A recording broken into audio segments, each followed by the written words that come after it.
we get news on a six-figure payout for this guy and his troubles, amongst other things. But tonight we're going to focus on that because you know what? You are the captain of your own ship. So we're going to deal with that one. That's right.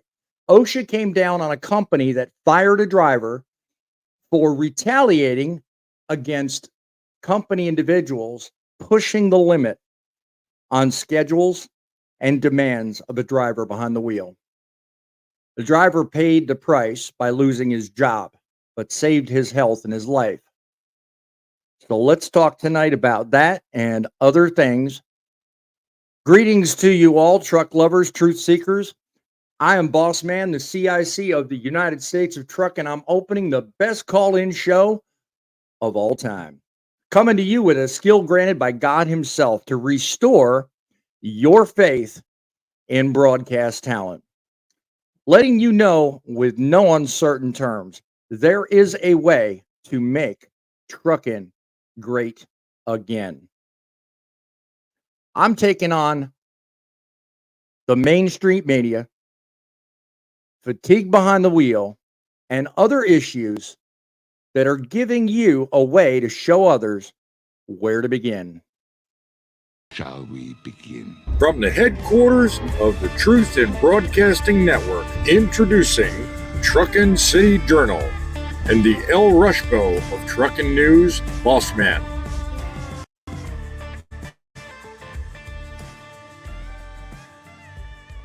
Eight 860-785-3547 is the studio line. You are welcome to call in at any point in time.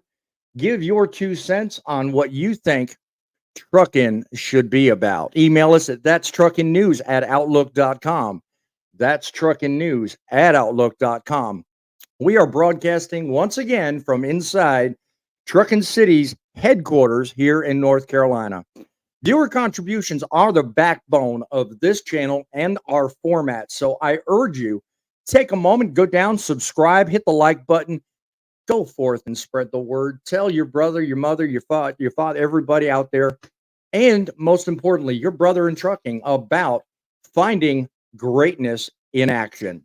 TruckinCityMedia.com, TruckinCityMedia.com. We are hosting a show no others can be.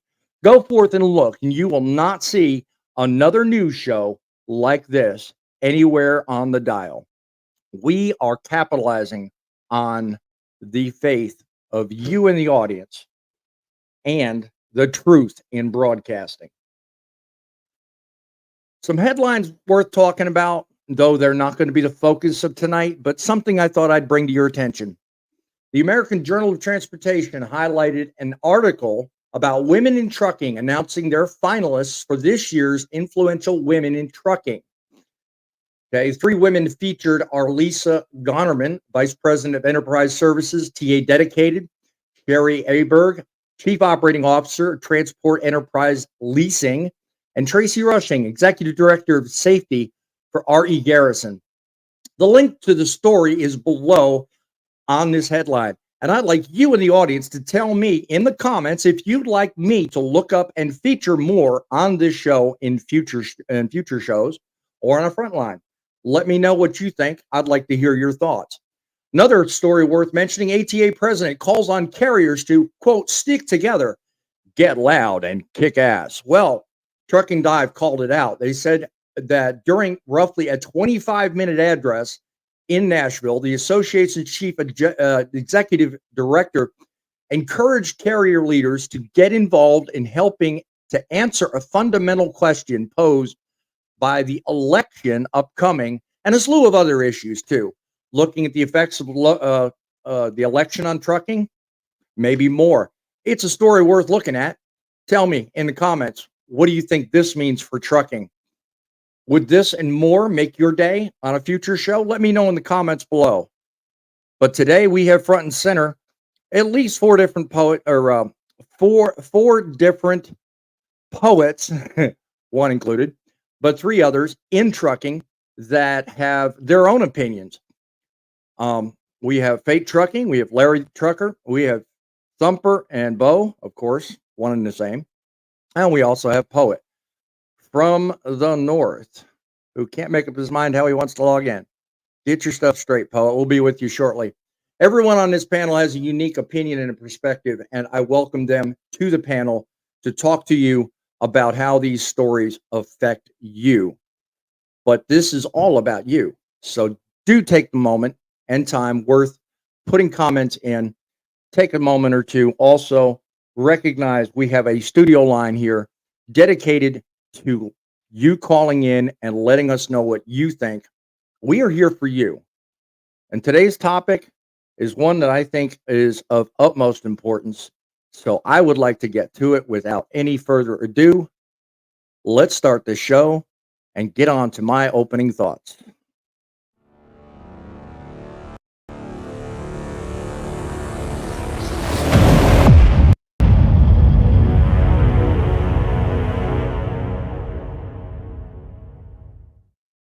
You know, your power as a trucker is more than you think.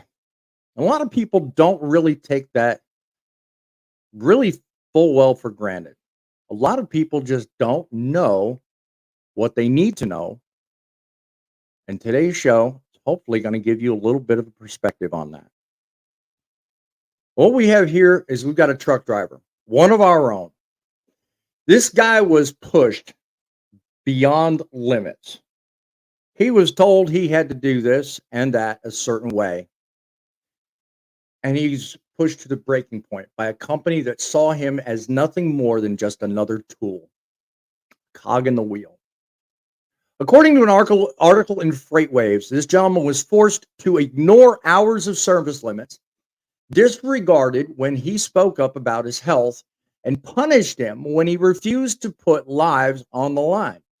Now, OSHA then came in after he was terminated because clearly he said he wasn't going to do certain things and he wasn't going to break rules and he wasn't going to drive in an ill fashion. So after a while, the company terminated him. Well, OSHA comes in later and hands the driver a nice settlement, a grand total of $184,000, and expects that everybody like us is going to applaud. Yeah, it's a good thing. OSHA stepped in. They made a difference. Well, I think it goes deeper than that. Hear me out on this. There's a deeper issue here. Where's the outrage over the mental and physical toll that this man had to pay? He got this $184,000, but you and I both know that the money doesn't really erase the damage that was done to his health or the strain on his family. This isn't just about dollars and cents. This is about human dignity and the cost of pushing good people past their limits. When companies treat truckers, you and me, like we're nothing more than machines, they're spitting in the face of every one of us out here on the road, busting our ass, getting the job done, and trying to be safe on America's highways. Let me tell you guys, this isn't an isolated case. I talk to truckers all the time, and they feel the weight of this same kind of pressure. There are other companies out there doing just as much bad and pushing people just like this to their limit for the same corporate greed that pushes profit over people. And if we don't start standing up now, and if we don't demand respect for the people that keep this country rolling, well, they're just going to keep coming after us. They're going to keep doing what they're doing, and we're going to start falling one by one. Numbers are power. OSHA might slap a fine or two on a company like WL Construction. This article refers to that person and that company. But you think that really changes anything? This is a slap on the wrist. And while another driver's out there right now, as we speak, being pushed to ignore his own well-being for the bottom line. So here's my question to you in the audience. The American trucker, when you and we are, when are we going to say enough? When are we going to actually step up and say, you know what? There are standards that need to be practiced. When do we draw the line and demand accountability? This is about you. This is about you and me. We put in the long, hard hours. We make the decisions. We are in control of our truck. So we're the ones that have to get home and survive to talk about it the next day. It's about time these corporations realize they can't just treat us as expendable goods. They may be running this muck about automation and all these other things, but this is about you and I. Okay, I say it every day when I get on the show. The trucks make the deliveries. but it's you and me that make the difference. So call into our studio line, 860-785-3547. We've got a power to change the conversation. We've got to take back our rights, and we got to remind these companies that the backbone of this nation deserves respect. So call us now, put in the comments. Let's make some noise. You've got a chance to be heard and make a difference and show the American trucker isn't just another tool on the road to profit. Yeah, it's one thing to make a living. It's another to make a dollar, but it's another to drag everyone down in the process. So let's hear from you guys in the audience, and let's talk to the panel. Let's get this conversation started. How are you guys tonight? Thumper and Bo out there in the Midwest making it happen. What are you guys up to today? Oh, just hauling some cows. But you're actually watching your hours and doing it safely, are you not? Yes. I hear the crows. Poet, you gotta do the mute, brother. I can't be watching you all the time. I just muted your mic, but I'm telling you what, if you're not being talked to directly, you need to mute your mic. And that's the only time I'm reminding anybody. So let me ask you a question. Do you think, Thumper, that $184,000 is a just reward or recognition for the fact that they really did go above and beyond with the way they treated this guy? I mean, don't know if you've read the story, but they really pushed it. 10 different occasions on 10 different times where he decided, you know what, you're asking too much, and they fired him for it. What's your thoughts? Well, they didn't give them enough, in my opinion. I mean, a lot of people don't. I mean, the ones who actually do understand what a person goes through on the road is truck drivers themselves. Mm-hmm. If you got a company that's going to push you and push you and push you, yeah, I wouldn't work for them either. True that. I mean, regulations are there, and regulations basically state that you have to manage your hours a certain way. And it's not just in a day, it's in an average week. I mean, think about it. This question's to you. This question I'm going to address to you, Fate. And when it comes down to managing your clocks, you've got things like 30-minute breaks, you've got things like splits, and you've got ways to manage your time. So when a company asks you to go above and beyond and do things you're not comfortable with, I mean, does all that go out the window? I mean, the government set these regulations for a reason. And here you've got a company like WL Construction asking their drivers, forget those regulations. You do what I want. My money means more than you. What do you think? I would say, show me the money. Yeah. I'm kidding. Well, I mean, in a sense, you're almost right, because, you know, at the end of the day, he got the payout after the fact. They probably weren't treating him all that well. Otherwise, he probably would have treated it differently himself. Do you not think? So in a sense, your comical reply made sense. Listen, there's a difference between having a company that requires you to work your full clock and a company that is asking you to do something illegal. Right. There are people that can't work their full clock. You know what I mean? Like, for multitude of reasons, their health is an issue, or you know, the other fact is some people are lazy. I'm not calling this gentleman lazy at all. The minute a company asks you to break the law, though, or if you are in a position where it is too strenuous of a job and the company isn't working with you and they're forcing you to do things that's not adequate for your health, move on. Just like Thumper said, move on. Yeah, you have to watch yourself before you watch anything else, because, I mean, you know, without you, you've got nothing. You know, and if your health deteriorates beyond a point of being able to reproach it or retrieve it, I mean, you're killing yourself and the industry too, because, you know, I got some information coming up that's going to perfectly demonstrate that. But I'll say one more thing real quick, and then I'll let other people talk. I have a buddy that used to run reefer freight with me, right? He was not getting the adequate amount of sleep that he felt like he was required to get. The hours were just too strenuous for him.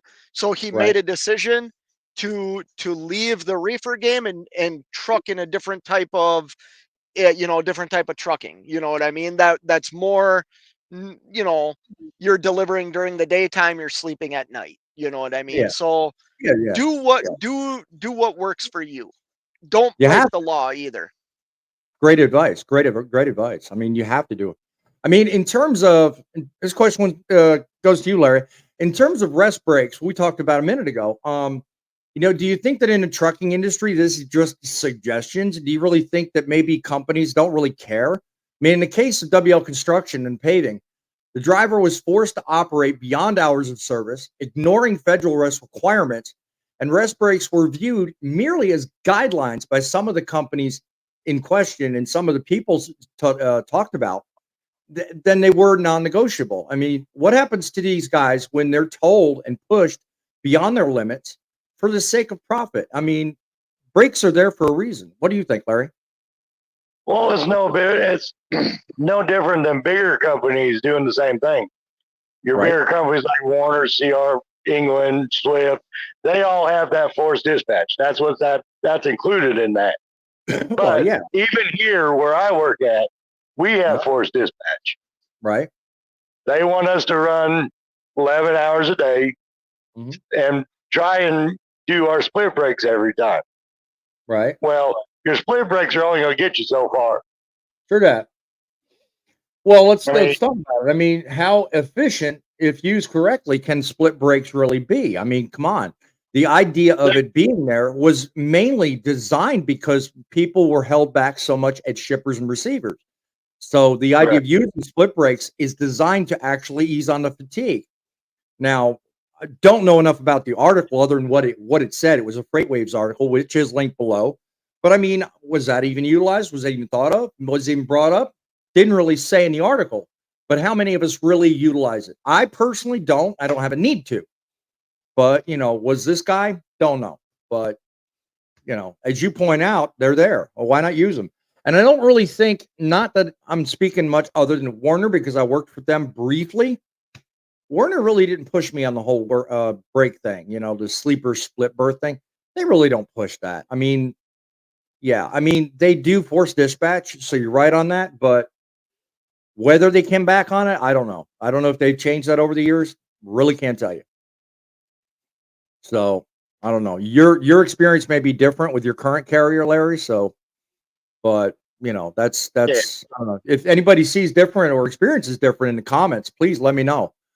I mean, do you think really many truckers know about that these days? I mean, a lot of people I talk to, they don't. You mentioned the word split, and they go, "Huh? What?" Go ahead, Faye. Go ahead, man. You're muted, I think. There you go. If you are a truck driver and you don't know about split sleeper berth, you're missing the boat. You're missing the boat big time. Like, every trucker should know what the FMCSA and DOT allows and doesn't allow. Part of that a lot of is them know split it. sleeper Faye, don't berth. misunderstand me. A lot of them know it, but how many of them actually feel confident enough to use it without getting in trouble? I mean, you'd be surprised the amount of people I talk to just shy away from the whole thing because they don't understand it. I'm one of those. I'm equal to that. I didn't understand it until, believe it or not, you and Midlife actually got on a couple of lives with me and actually explained the benefits, the pros and cons. And I was like, wow, I never thought of that. So I'm one of them, and that really can be a problem for some people. Refrigerated drivers are more frequently to use the split brakes than someone pulling a van or someone pulling a flatbed. True that. To answer 7C's question on the comments right now, yes, we are trying to go live as daily as possible. We're not going to be every single day, but if I've got a story to want to talk about and I think it's an important news topic, I'm going to go live. My format is still with Wednesday and Saturday with Frontlines, different kind of show. Hope you can appreciate the difference in between the shows, but they're important nonetheless. And I want to reach you guys in the audience and give you the opportunity to both learn and teach all at the same time. So I'm happy that you're recognizing that and glad that you're part of the crew there, 7Cs. Thank you for joining us. Looking at all the legends, the Cowboys of trucking, be honest. Thank you for that supreme comment. I appreciate that. Supernut Express, being forced to take a split every day is real stupid. If you're very close to a 500-mile day, that's good enough. I do a 10-hour drive and I'm home. I do 10-hour driving, I'm home. Well, if you're close to your house, I mean, you really don't have too much need for it. I mean, it really depends on your schedule, the demands your carrier has on you, and where you got to go. I mean, if you're looking for a 4,000-mile week, you almost have to do splits sometime. But go ahead, Fate. So, like, understanding what a split break does is directly what you're talking about of fatigue with a driver. Mhm. I took a split break today, not because Right. I was forced to or anything. I woke up, I made a delivery, I drove for about 3.5 hours. I wanted to take a shower and I was tired. So I pulled over for 2 hours that Yep. stopped my 14-hour clock, right? Okay. So I Yep. didn't lose anything. I didn't, you know what I mean? I didn't gain Right. anything either. I just got to Right. stop for 2 hours and relax and then Right. finish my drive, which was 505 miles today is what I drove. You know Yep. what I mean? Exactly. Yeah. So I mean, there's time for it when it actually helps, and to your point, Fate. I mean, knowing that and getting that down, I mean that helps everybody. Um, what do you think happens when truckers, or when trucking companies ignore these regulations? I mean, WL Construction learned a hard lesson when OSHA came in and fined them and ordered them to yet rehire this fella. Many companies still gamble by breaking laws, especially when they don't get caught. They'll do it as long as they can. So do you guys think the penalty that OSHA put on this company was enough to make them think, or do you think this company might continue doing it just because they want to chase a dollar? Bottom line is, do you think that needs to be a stiffer penalty or different? Larry, what do you think? If I was that driver, I wouldn't go back. Well, we've already discovered that. I mean, that's an obvious one. Poet, what do you think? Do you think that penalty should be higher? It should have been. Mhm. 184 grand is a drop in the bucket for somebody like that. Yeah. And after what I went through 6 months ago, no, Mhm. no, they should have paid double or triple that. Right. Okay. Just my feelings. Well, I mean, what do you think with what happened? Do you think they'll continue that, or do you think they'll actually fly right on this occasion? Fly What do right? They Yeah, can't fly even. They can't even fly left. right. They're just flying by the seat of their pants, hoping that they'll get caught. Well, and that's 90% of the thing. Everybody has a breaking point, and I think WL Construction learned theirs. I mean, Maybe. yeah, when it comes down to, I mean, companies getting away with things. I mean, do you think they look at us as just tools, or do you think there's maybe a different story going on here? Because I mean, when it come down to it, the story showed a company disregarding a driver's health and well-being. That to me is a golden nugget. I don't know which one of you is that was Thumper's mic. I mean, if you're going to treat drivers as disposable assets, how long are you going to actually stay in business? And what is that going to say to the drivers that work for you as a company? So how do we shift this culture and get companies to show us the respect we deserve and turn this whole conversation around? What do you guys think? I will tell you later what happened to me 6 months ago, okay, when we're off the air, and you can take it from there. Okay. Well, we may have a different show on our hands for that. Thumper, what do you think? Well, yeah, I think they're just using them as a tool, like a lot of people do, like a lot of the companies do. Some of the companies I've worked for, you're just a number. Yeah. If you're bringing in revenue, whatever, they're going to push you to your limits, and they're going to try to make you do stuff you don't want to do. True. I try not to run my business like that. I try to treat my employees, because I'm small enough, I try to treat my employees like family. And honestly, Well, you get more done when you treat people like that and not push them. But right. a lot of those bigger companies out there, they don't know what the inside of a semi even looks like. They just don't know what we're going through. Yeah. So I mean, that's kind of my thoughts on it. I think he should have got a lot more than what he did. That company that we're talking about right now, I guarantee it, they're gonna keep doing it. Yeah. Okay, so this driver stood up to illegal actions and went to the right people, made the right noise. OSHA then came in, had his back, gave the ruling, said they had to rehire. But how many truckers out there do you think, other than him, really know their rights when it comes to whistleblowing and actually making the decision to either A, move away and get away from the company and look for something different, or turn them in and actually have the problem solved at its core? I mean, do you guys think there's enough knowledge out there, or do you think there needs to be more said about something like that? What do you guys think? Go ahead, Faye. Well, I think more should be said. Yeah. But I Right. don't have a strong reasoning behind that. I think a lot of drivers are intimidated by the company that they might work for, Mhm. that they just leave and keep their mouth shut, right? Like, They're worried about job security, you think? yeah, that plays a role too. We all need a job. We all need to make a living for our family. But getting back to what you asked earlier, excuse me. Go ahead. If OSHA, give me a second here. Go ahead. Go ahead. I mean, more to the point I made a minute ago. I mean, it's one thing to be afraid of losing your job, but it's another entirely, and I think you're probably going to make this point in a second, to put yourself at such risk that you wind up being part of the problem rather than part of the solution. Your job security is one thing, but handling the job and being safe and making a profit, I think, are two different baskets. I agree, Yeah. 100%. I agree Yeah. with Yeah. that. Yeah.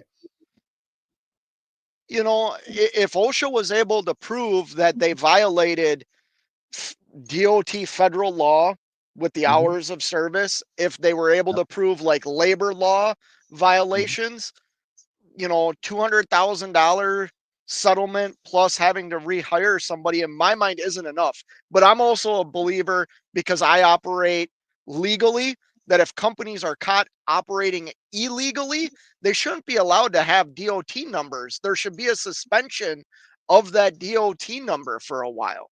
You know what I mean? Really affect the overall pocketbook. I don't know how big of a construction this company was, but Mhm. maybe $200,000 hurts them, but maybe it doesn't, and they're going to continue unsafe practices after a while. You know what I mean? They'll probably hunker Company, down for a little bit. company, according to the Department of Labor, had more than 250 employees at 10 different asphalt plants throughout Southwest Virginia. So that gives you an idea how big they were. They're a big company. Yeah. You know, So they they'll should mind their P's and Q's for a little bit. They're lucky they got off easy. Imagine right. if that driver would have hurt somebody, killed somebody, or killed him, hurt himself. Like, And really, I mean, when it really comes down to it, I mean, that is my worst fear, because if you actually do take that into consideration, that can kill people. I mean, what you're seeing on the screen to the right of Scott right now is what the end result can be. If you ignore the routine and you ignore the laws that are put into place for your safety, you'll be on your side blocking traffic, and at the very best, just having a traffic tie-up. At the very worst, you're going to kill somebody. I mean, let's not play games. Let's take and handle this the way it should be, and keep safety in mind first before anything. Because I'm kind of looking up all the different infractions, because I've got 3 different articles up here.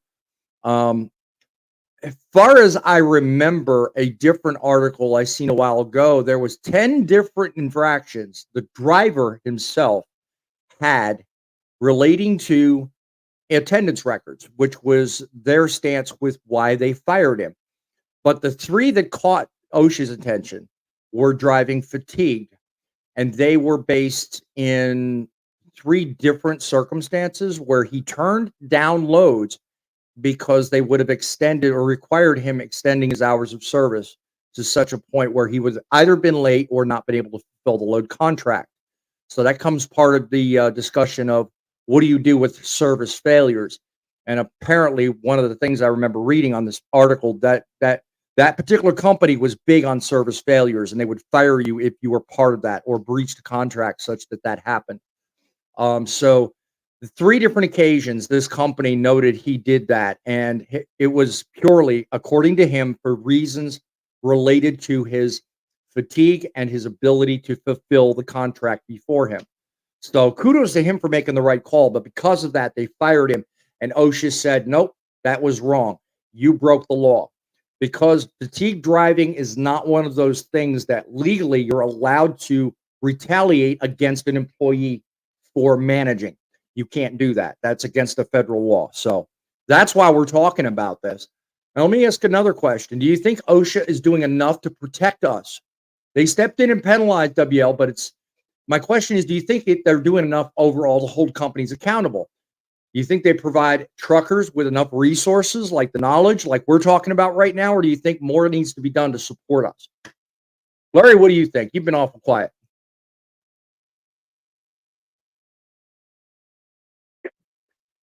More needs to be done because some people don't. Some people are too afraid to come forward. So yeah, well, that's the whole because of loss of job or which I've always been told whistleblower, they can't really terminate you during an investigation either. So there has to be an investigation too. So I mean, until it actually gets into the hands of authorities or somebody in the legal realm, it's not even whistleblower. You're just a tattletale, and you're a pain in the butt. If no one's coming forward, then OSHA's not going to know anything. So it all comes back to the drivers not speaking up. Right. Supernut makes a point you can probably relate to if you can read that comment, Larry. He says, try working for the Russians. They give you a 70-hour reset in a few minutes, but they've turned down because they want to do. And you mentioned earlier what he's saying, that they'll fire you if you actually take a 34. There's some companies that actually treat you that way. I don't like that. I can't believe that, but you mentioned it before. I worked for one company out of Chicago. They fired me in 1 month because I decided I run like I normally do. I run 3, 4, 5 months at a time. Right. So I was running for 4 weeks straight, took a 34, which was supposedly perfectly legal. Right. And went back to the yard, and they fired me once I got back to the yard. That's incredible. That they do not do 34-hour restarts. The fact that you save your 34-hour restarts till you go home. Right. I think that's ridiculous that they'll even do that, really. But yes, he is right. They will mess with your logbooks while you're going down the road. You'll see you have 2 hours at one point, look back down, and you got the whole 6, 7, 8 hours back. It's like, how did that happen? Yep. Well, how did that work out for Triton Logistics? We all know about that company, don't we? I mean, you play with somebody's logbooks and you make them drive tired, and that's what's really going on here. I mean, at the end of the day, I mean, making money is one thing, but if you're putting lives at jeopardy, least of all your own, but most of all those around you, come on, you need to be off the road. You need to be shut down. I don't care whether you're the man in charge or the driver behind the wheel. Either way, there's just really, in my mind, there's no reason why we should be talking about this. I mean, it should just be forthright, top of mind, to be safe with what you're doing. I mean, if anything needs to be changed, I think it's the overall industry, but not to the extent that we're being unsafe. If more money is needed, then let's put more money in the industry in the right ways, not forcing people like you and me to drive behind the wheel tired, dangerous, and killing people. It's just, I mean, there's really, it got to be a right way to do it. Which kind of brings me up to my next point. What's the real cost of pushing us? I mean, what are we looking at here? So they get a financial reward. Everybody gets to slap on the wrist. But what about the mental and physical toll of being forced to be put in that situation? First, you've got to deal with yeses and nos and the retaliation from the company. Then you've got to deal with the uncertainty of being unemployed. You don't know what's going to happen or what your future is. Whether you look for another job or not, you're dealing with this BS while all this is going on. And then you're punished for what you've said and what you've done.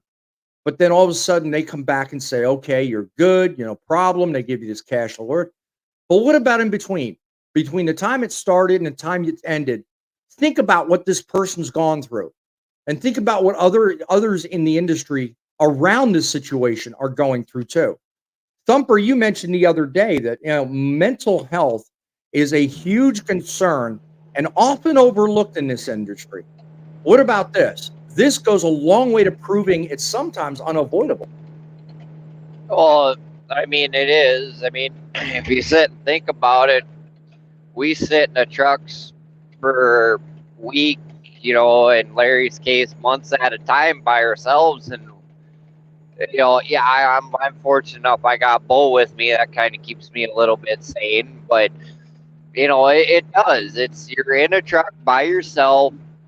If it wasn't for cell phones nowadays, we wouldn't be having this conversation to, actually have a little bit of human communication and stuff. But there's companies out there, and I'm not going to say names, they don't allow you to have a Bluetooth.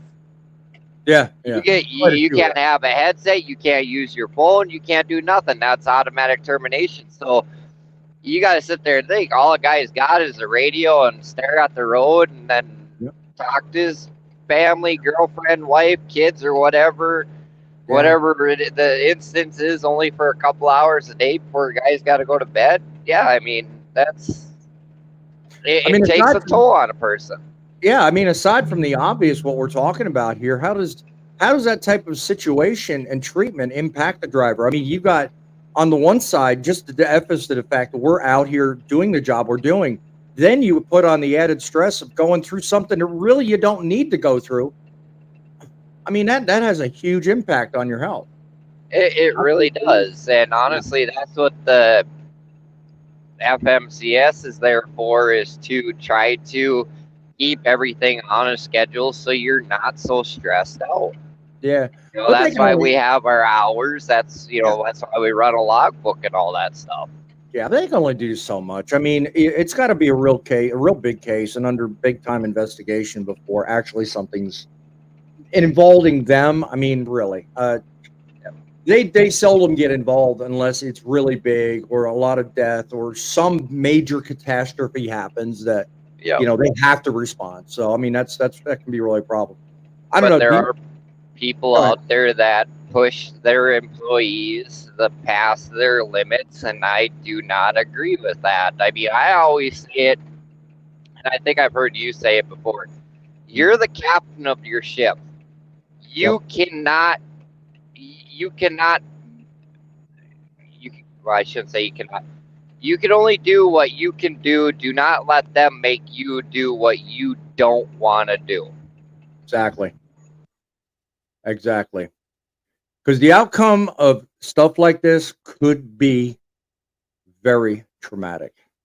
If you don't take it right and you don't do it right, the outcome can kill you and others. So we really do want to take this seriously. Supernut, you talk about you drive from home to Alabama, 650 miles. That is honestly a long day. But, when you think about it, it's still manageable in a 14 or 11 hour schedule. So, we're trying to kind of encompass those companies that expect more. When we're talking about an entire week, when they want you to do things like overlook that 70-hour clock, when they want you to overlook the 34 hours and want constant recaps, or do things that are unsafe to the extent that this fella, look at the article. There's quite a few infractions that this company expected this driver to go through and do, ignoring completely regulations that exist for a reason. Supernut, I really I'm encouraged by the fact that you're being honest with us and you're part of the conversation. Thank you for doing that.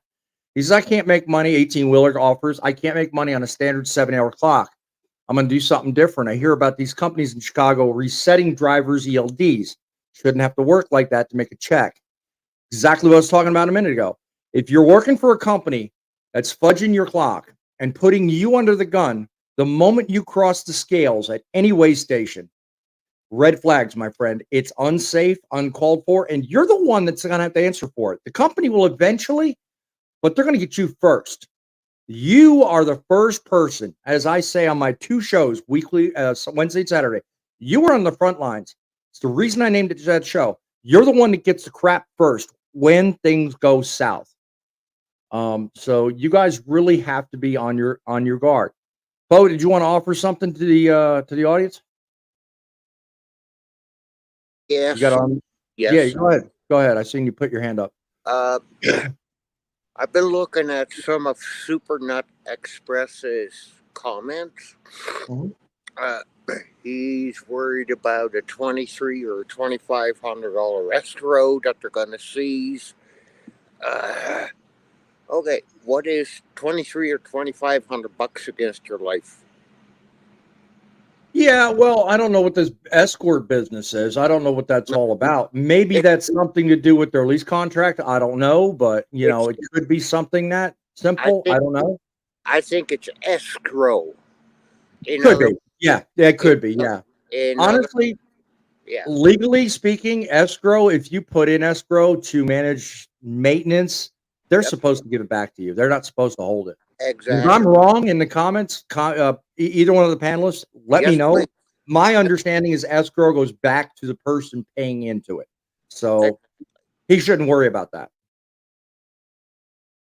So I don't know if you guys think I'm wrong. I think I'm right. So that's probably why I'm hearing silence. He said, depending how you quit. Read your contract. Yeah, go ahead, Fate. You wanted to pipe in? Go ahead. Oh, okay. Larry? Depending on how you quit, they can keep if you leave your truck without giving a 2 week, or if you leave it wherever they have to come get it, they will keep that escrow. Well, it depends too on what the escrow is for, because Landstar had 2 different escrow accounts. Okay. You had a main escrow account you paid into when you were hired on as an owner operator or a BCO. It's what they call them, business capacity owner. Now that escrow was separate and above everything else with the company. You could then do what's called a voluntary escrow. And that you paid in at your own rate, at your own risk, and used it for whatever you needed. You could use it for maintenance, repairs, tolls, fees, anything, whatever. And they allow you up so much. I mean, either way, when the contract is settled, the immediate escrow that you're expected to pay in, which with that company at the time I think was $500, they retain that. Okay, if everything is good and you don't have any breaches or any money owed, you get that money because you pay into it, as well as the voluntary escrow. You get all that too. So it's your money. You're in control of it. No company has any legal claim to it unless you breach contract or owe them for some unpaid expense.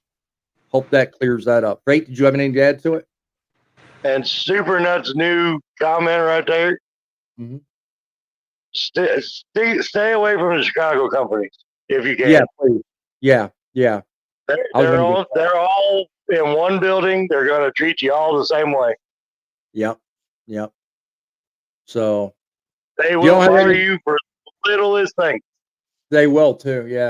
Yeah. We're all talking about the escrow. We're moving down. I'm trying to include all the comments here, so bear with me, guys. Quit 2 week notice. They'll take it. Just like Larry said, don't worry about it. I mean, even if they do and they make you fight for it, dude, you're doing better. You're actually doing something right, so don't sweat it. But on that, let me ask this. Why are we pushed to work when we're fatigued or when we're unwell? Why should it even be an issue? If you tell a company you don't feel well, one of the cases, this is just, I was not going to mention it originally, but I feel like it's important because it's something we all need to think about. One of the 10 cases, this fella decided not to work was over a dental emergency. Dude had a problem with, an affected tooth or something going on. And he couldn't perform the job. Obviously, if you've got a bad toothache or if you've got a root canal that's infected, dude, you can't concentrate on your job. You just can't do it. Forget trying, But they fired off with a bunch of disciplinary measures and got pissed at him when he didn't do anything or stayed home or something like that. You know, it began with him having that problem, but then yet the company kept demanding that he keep driving. So how common is it for drivers like that to be pushed to work while you're not feeling well? And what does that say about the industry? What are your thoughts, Poet? 6 months ago, I was, well, they call it constructive dismissal. Right. It's where the company I was working for the last 5 years, they downgraded me to casual without my consent. Right. Because I was having some issues. Right. One of which was a mental breakdown in HR's office after HR asked me how my wife was doing. Second of all, my age, hey, I shake. Okay? Right. That's normal for a 70-year-old. Well, after trying to keep going and calling dispatch for 8 weeks at a time, all of a sudden it's, well, we're worried about your competency and your fit for duty status. Really? I'm here, ain't I? That would be my answer. Yeah. You know? But I said, okay, find a test where I can prove my fit for duty and my competency. Yep. No, we can't do that. You're only good for vans anymore, and we're a flatbed company, and we don't have van loads for you. You have a product, I have a service. Put the two together. God bless you or hit the deck. That's all I'd say. But now, of course, I'm having a bit of a time trying to find a new job. Well, you certainly don't have experience in your back pocket posing a problem, so I'm not really wholeheartedly worried about that. I think you'll recover from that. Well, and maybe. I certainly hope you do, really.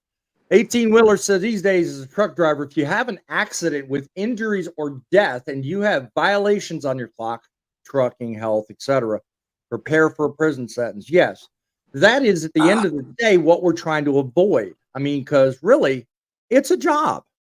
It's not a prison sentence. And if you work it like it is, you're working yourself to death and you're likely going to kill somebody else. And that's really no way to work. That's no way to work a profession. So, 7 C's comes in and says, we live a soft society. So sometimes I guess dispatchers are trying to decipher if a driver's legitimately having issues or just full of excuses. Could be a tough problem to have. Well, I think it's really easy to figure out if someone is a loafer, you know? Yeah, to your point, 7 C's, I think there's a huge discrepancy between someone who's having legitimate issues. Like, for example, let's take Poet, and he's got 54 years in trucking. He's been around the block. He's done a number of things. He's not exactly going to get on with a company and say, you know what, I only want to drive 100 miles a week. Okay, why get the keys then? Or take someone like Larry.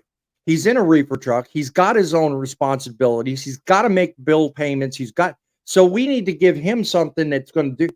What's it going to benefit him by sitting there on his butt every day doing nothing? And then back to me. I'm in household goods. This week when I get out on the road, I'm going to be here. I'm going to be hitting it clear of 3,500 miles in a single week without fail from here to Washington State. And I've got a clock to beat. I've got to make it happen. Not saying that's a problem, but I've got a goal and a mission. What would it advantage me to sit there and do nothing instead of collecting that paycheck at the end of that last load delivery in Washington State? I'm going to do the best I can to get the job done safely, mind you. I'm going to do it. But if someone like me, Larry or Poet, is going to sit there and display obvious cues and clues that we're not into what we're doing, something like being soft or just sometimes having a problem really isn't going to play into that. You can tell when you hire somebody, they're a pain in the butt, and you already know before there's a dispatch issue. Bye. You already know that. So I get your point, 7Cs. You make a valid one. It is a problem. We have a lot of people come into this industry and they think it's something it's not, So I think that's part of the larger retention issue we've talked about in other lives. We're certainly going to explore that again in a future episode. Let's go around the panel and think about what can we learn from this story? What can we take with us to better prove that we can make trucking great again? Larry, what do you think?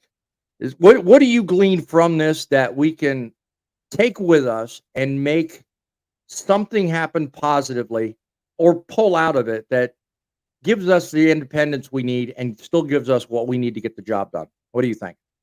Speak up, communication. Two biggest things in our industry.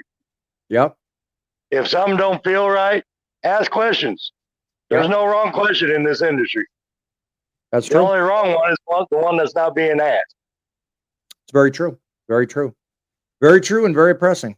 That's very obvious. Poa, what do you think? If you were to draw one simple thing out of the entire conversation we just had tonight, what would that one thing be that you'd want to tell everybody watching us tonight? Well, I could start with, if a company screws you over, they owe you money, but I'm not even going to go there. But it's like what Larry said. Everything else is in check, and just know what you're worth is the main